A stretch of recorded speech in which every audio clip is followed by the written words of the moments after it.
All right. So let's take a look at this proof. This is 8-2. Okay, this is page, 5? Yeah, page 5. So let's prove if a quadrilateral is a parallelogram, then the diagonals bisect each other. So to do that, we have to draw the diagonals. Let's go ahead and draw AD diagonal, CB the diagonal. So given this parallelogram, we want to prove that this gets sliced in half and this gets sliced in half. So I can't mark it yet, but let's give a name to the guy in the middle. So let's call that E. Okay, so let's prove that AE is congruent to ED. And let's prove that CE is congruent to BE. Okay? So let's prove this is equal to this and this is equal to this. So all we know is that we have a parallelogram. Okay? And again, what do we know? What does it mean to be a parallelogram? The only definition that we have is that it's pairs of parallel sides. So we know that these are parallel by the definition. So let's write definition of parallelogram. Definition of parallelogram, we know that AC is parallel to BD, and we know that AB is parallel to CD. Okay, that's all we know.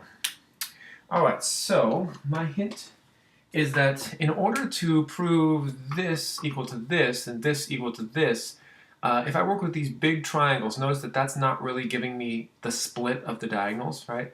So I want to actually prove this triangle here and this triangle here. So see if you can prove these two smaller triangles congruent. Maybe pause the video for like a couple minutes, try and do it on your own, and then if you get stuck or you want to check your work, resume the video. So go ahead and pause it and try to prove those two gold or yellow triangles congruent.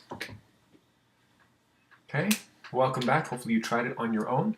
Let's prove these guys congruent. So we can say that this angle here is congruent to this angle there. We have to use 3 letters, so we'll say angle ACE, is congruent to, not a comma, is congruent to angle DBE, right? And that's because we have parallel lines cut by this transversal. In addition, we also have this angle here and this angle here, so this is angle CAE or CAD. So CAE is congruent to BDE. Okay? And what is the reason? Again, those are alternate interior angles.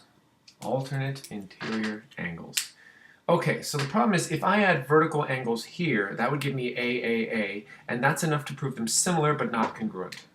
Is there any other property we can use to prove these congruent?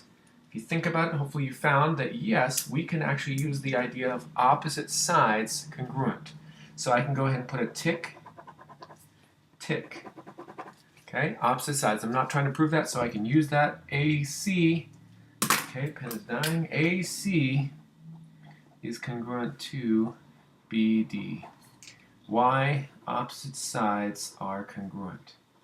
Okay, so if we look, we have now got these two yellow triangles congruent.